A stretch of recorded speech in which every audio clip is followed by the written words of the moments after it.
wax allaale iyo wax doorasho oo dhacaysa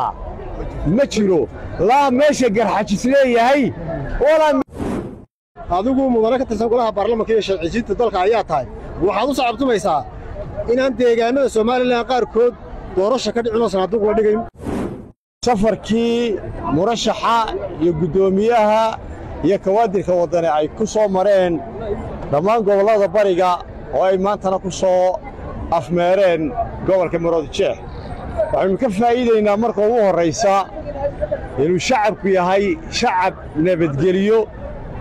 oo aanu ahayn shacab marnaba u haraadan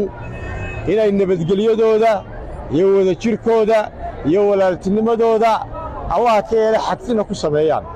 ciddii markaa almurjifuuna fil ard u sawiraysay in ay maxaanku yidhaahdaayey xisbiga wadani iyo mucaaridka xisbiga ucid iyo taageerayaashiisu ay yihiin meel uu ka soo burqado dagaalka cabsida burburka isnaaca ha ogsoonaadaan inay yihiin meesha ay ka soo burqadaan walaaltinimada dadnimada isjacaylka ilbaxnimada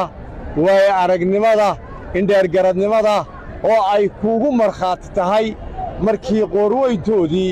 odayaashoodii salaadiintoodii cuqaashoodii haweenkoodii dumarkoodii ay isugu tageen burco ay soo saareen qodobo maanta dadku uu ku naaloonayo oo ay tahay in iyaga la abbalaygareeyo maalmaha soo socdana dhici doona noqonna doona shirkii Soomaaliland u horseeday nolosha iyo jiritaanka iyo dadnimada iyo kalgacalka waxaan doonayaa halkan inaan hoosta ka xariiqo mucaaridka cid ka jecel nabadgelya ma jirto sidoo kale muxaafidkana cid ka jecel nabadgelya ma jirto macnaheedu mucaarid iyo muxaafidba nabadgelyada wax naga jecel ma jiraan laakiin kuwa carabka ku ballaariya waa kuwa iyagu doonaya in ay ka ugaarsadaan min almaayil cakir biyaha dhoobada ah kalluunka ku jira waxaan leeyahay ilaahay khayrkeeda hayna siiyo soo dhowaynta aynu soo dhowaynay madaxdeena ilaahay sharkeeda haynaga duwo soo dhowaynta aynu soo dhowaynay madaxdeena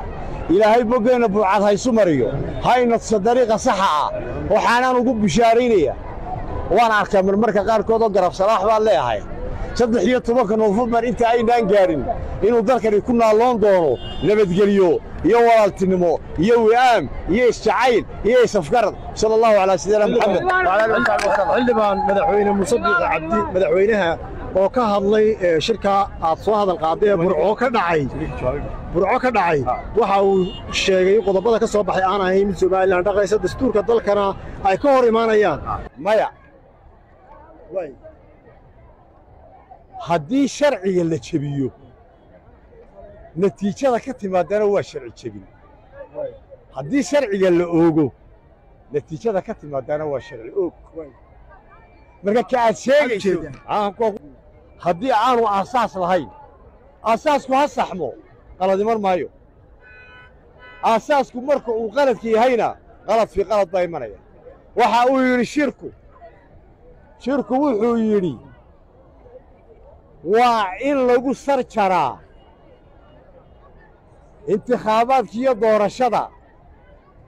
sida sharcigu dhigaya ee uu u siinayo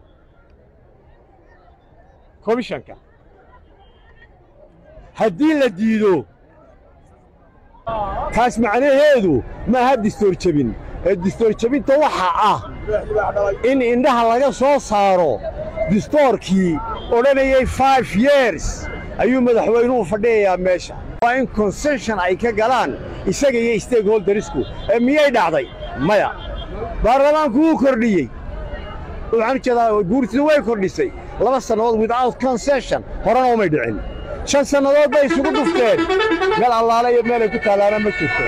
shalaytana wuxuu yidhi odaygii badda cagaha geliya waddankiina wuxuu kaga tegey